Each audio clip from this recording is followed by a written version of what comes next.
Hello friends, this is Tiina and welcome to a new tutorial. Today I'm showing you how to paint this dreamy sea sunset with lots of orange colors and wispy clouds. If you want to see the real-time process of this video and maybe paint alongside of me, I will have my Patreon linked below where that video is uploaded. I've actually taken the reference photo myself, so I'm not going to be linking it below, but it is on the screen now if you would like to, take a look at it and use this for your own recreation of this painting. I also post 2 extra tutorials on Patreon per month, so if you want to see more tutorials that I'm posting here on YouTube, definitely go check out my Patreon for those as well. I just have a lot of extra videos there, so if you're missing me 1 month and I'm not posting as much, you can always just go there. But I started this whole process with a sketch. I mainly was sketching from this reference photo the darker little islands or little pieces of land that you can see on the right side, and also the horizon line, and then some of the clouds as well. Most of those details, especially the shadows on the water and the clouds, will be covered by paints later, but I also just wanted to make sure that I kind of have a general sense on where these elements will be placed. And yeah, usually I think it's a good practice to do a sketch anyway, even if you are going to be covering it up, because then you're getting to know your painting subject a little bit better, and I think that often it helps. Then I taped the edges of my painting. If you're wondering why the tape was on the table for a minute there, I often like to tape my washi tape onto the table first and then put it onto the paper, so it just loses a bit of its adhesion so it doesn't rip the paper with it as much. Then I mixed together some yellow and some red and a lot of water to create an underpainting for this whole thing. Again, I have explained this in many of my videos because I use underpaintings a lot, especially with this sketchbook, but I often like to use them so that I can create a more uniform color scheme on top now that I don't just have that paper white underneath. And also for me, it helps to create more smooth brush strokes on top, especially because this sketchbook often doesn't like me just going onto the paper without wetting it first. So this helps me just make a little bit more smoother layers of paint on top. So I started this painting by making the sky gradient at first. I don't love gradients. They don't always turn out amazing for me, but again, I think that with this sketchbook, it has helped me a lot that I wet the paper first. So for the first color for the sky, I mixed together some white and then some ultramarine deep and some black to create this very light, kind of grayish blue color. In the reference photo, this is much darker, but it's a little bit tricky to see the color values here at first correctly. So I thought that this was dark enough, but it wasn't in the end, which is also okay. I think that the whole painting turned out to be a little bit lighter than the reference photo, but I think that it still turned out really good, so I don't really mind that detail. Then when I went lower on the sky, I added in more white with each layer or with each row of paint, I guess, and then I just tried to smoothly mix it to the color before that so that I could get a little bit more of a smoother gradient. One of the layers was pretty much all white, and then underneath that I started mixing some more red and orange to the mix so I could get into this very bright orange in the bottom pretty smoothly without having this blue and yellow mix as much.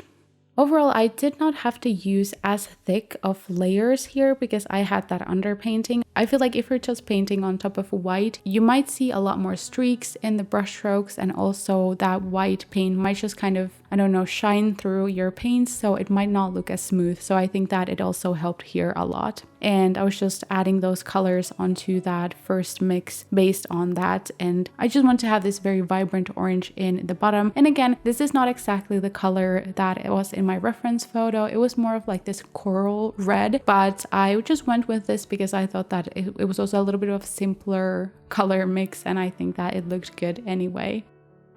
For this, I was, by the way, using my Princeton wash brush. I will have all of my brushes, all my colors, and this notebook all linked below if you want to check them out. And I like to use wash brushes with these bigger areas because they are a little bit easier to blend with, and things just seem to, make a little bit more sense that way. As you can see, I added those rough colors onto the paper first, and then in the end, I cleaned up my brush and tapped most of the water out of it so it was a little bit more damp, and then I just kind of tried to lightly blend these these colors together so we could have a pretty nice and smooth blend. And I think that we definitely got there in the end. But if your gradient didn't turn out as smooth, don't worry, you can add more clouds on top if there are particular spots where you have a little bit more streakiness going on. So definitely don't take too big of a pressure with that, because I know that gradients are not always super easy. I can definitely remember those struggle moments in my life where I felt like every single gradient that I made turned out really bad. But now working on the sea part of this painting, and I'm starting to kind of do the same thing here as I did with the sky, but now I have to, since I don't have those clouds already added onto the sky, I'm adding them a little bit later. I wanted to already start creating the reflections onto the water from those clouds above. So I was really using my reference photo and trying to kind of see like this general idea where these colors were placed and what kind of tones there were. Again, this is much more lighter in tone than my reference photo, but I just roughly wanted to know where we had more of these highlighted areas and where we had more shadows, so everything would make a little bit more sense. But essentially I'm pretty much doing the same exact thing that I did with the sky here, so I'm just adding a little bit more vibrant tones onto the area that's closer to the horizon line, and then I'm going to that darker grayer blue in the bottom. But here I'm not working as meticulously. I'm really just blending these colors kind of randomly and not really even blending them that much, because we will add those lines and wave ripples on top of this, so it doesn't really matter that much in the end. Also, it's not as smooth of a surface obviously than the sky, so I was not really worrying about any sort of perfect blends here at all. By the way, you might be a little bit more familiar with this painting subject because I think like a year ago in August, I made a bullet journal theme where I used a very similar photo taken in the same spot, because this is my own reference photo. I've taken this in my hometown. So I often see this view. It's very beautiful and I often take different photos of it, but I just felt like painting it this time since I feel like my painting tutorials lately have been very nature inspired and I wanted to create something a little bit different than greenery. So yeah, I decided to paint this. I'm sorry if it's a little bit repetitive considering that I've sometimes painted something similar, but yeah, I definitely love this scene in particular and I hope that you enjoy it too. I made a little line kind of underneath the horizon line with this more bluish gray tone, as there was this in the reference photo as well. And then I started working on the reflections on the right side a little bit, but I left most of the darkest shadows here until later. Now I just took some black paint and painted some of these islands in the distance. I think adding some sort of darker areas or some sort of elements in your horizon line like this definitely makes the painting a little bit more interesting, but obviously these were there also in the reference photo, so it made sense. But yeah, usually it just kind of breaks the scenery a little bit and makes it a little bit more interesting looking. I also decided that I would add this little section in the right side where there's some like a sun peeking through some trees that I'm adding later, so I just added a little bit of a halo effect here, but I'm definitely making it a little bit more extreme later since I decided to do it when I was actually making the trees on those spots that don't have any paint yet.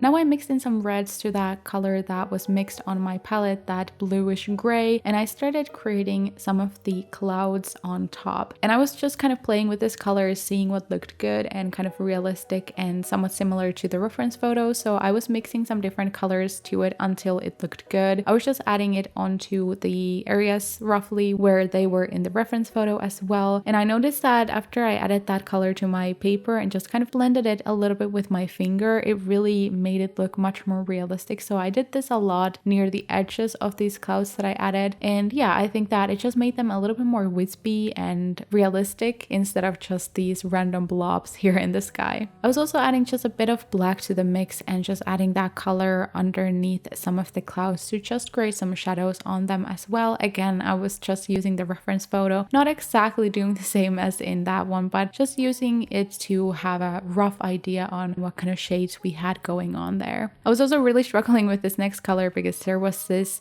slight pinkish orangey color underneath the clouds as well, so I tried to kind of replicate that, but I really had a hard time with that because it just looked like hot pink or red. So I was really just kind of mixing different colors together to try to mimic that color a bit and make it a little bit more realistic.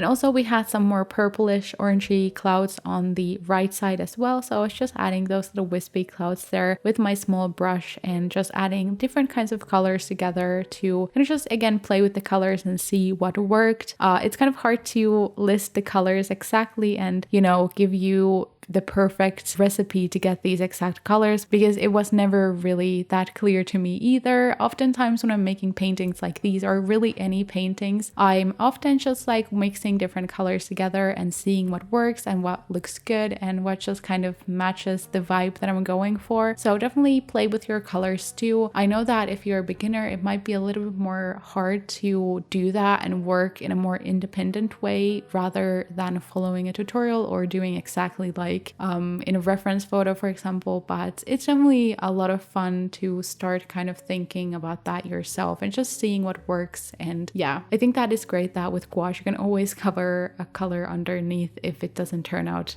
looking good.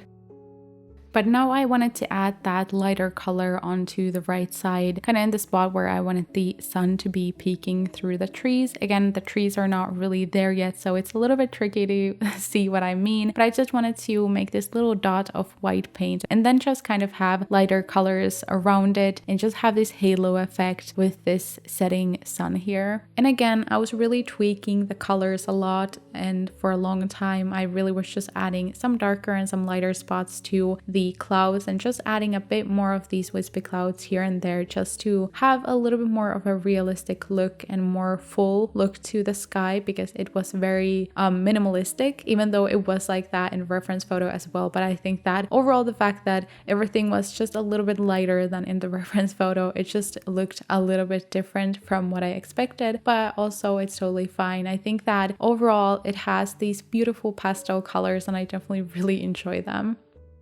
Lastly, with the clouds, I just blended some things together, especially with the shadows, because they were a little bit harsh. So I was just using my damp brush to just blend those areas together a little bit more. But now we can finally start working on the sea itself. So I mixed this darker gray bluish tone and used this flat brush to start creating these little lines and wavy ripples onto the surface of the water. I was especially adding them a little bit darker on those little lines that we have on the left side that are kind of the reflection from the clouds.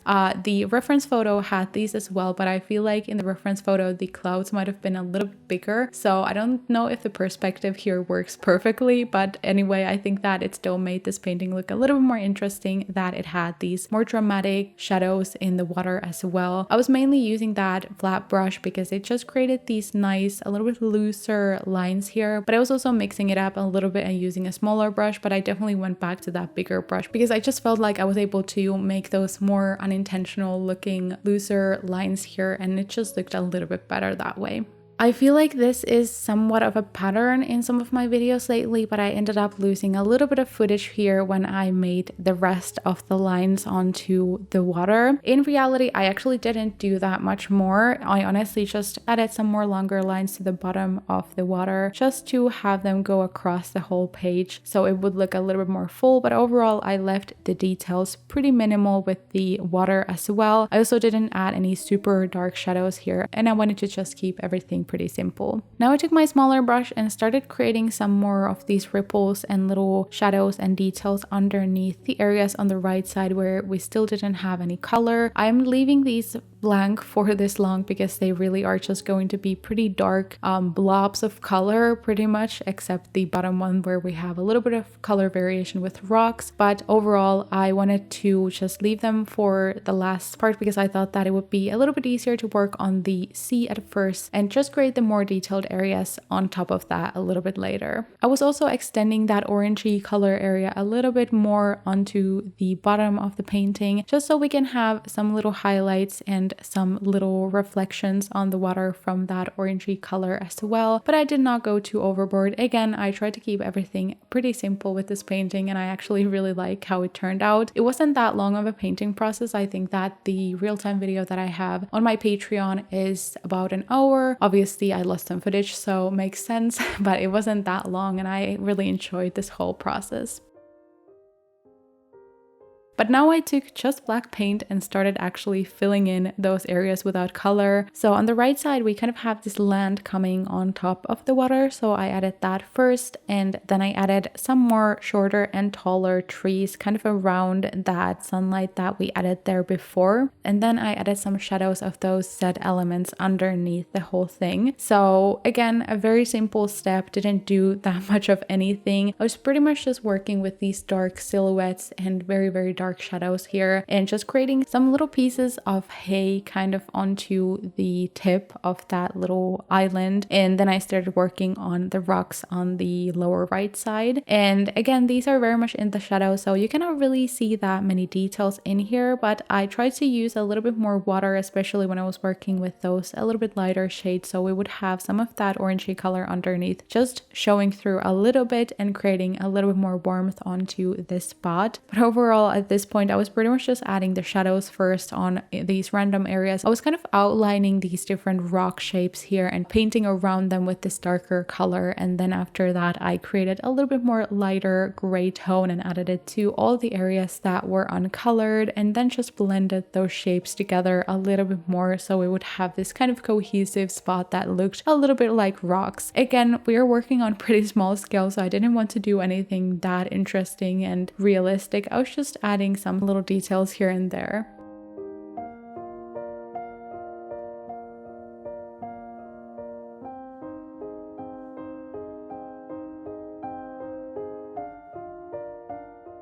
By the way, since we are getting soon to the end of this video, I just quickly want to ask you if you have any painting tutorial recommendations, especially for the upcoming autumn. I know that I'm saying this in July and it just kind of feels like, oh my gosh, please don't manifest autumn yet, but it is coming. So I would love to hear if you have any ideas for future painting tutorials that I could make, because I'm trying to get into the speed of doing them again here on YouTube. So I would love to hear any of your recommendations and ideas. But lastly, for the rocks, I just added these little highlights on top of them with these orange paints. And I think that overall, this whole painting turned out to be really cute and summery and dreamy. And I just love the pastel colors that we have going on, even though it turned out a little bit lighter than the reference photo by accident. But overall, I really enjoy how it turned out anyway. But yeah, again, if you would like to see the real-time video, that is linked down below on my Patreon page, so definitely go check that out if you would like to, have a little bit more help with a real-time video. I really hope that you enjoyed watching this video, and if you ended up recreating this yourself, I hope that you had fun, most importantly. Thank you so much for watching this video. If you haven't already, make sure to subscribe to my channel and like the video if you like the video, and leave me a boat emoji down in the comments so I know you watched until the end. Thank you so much for watching, and I hope to see you in my next video. Bye bye.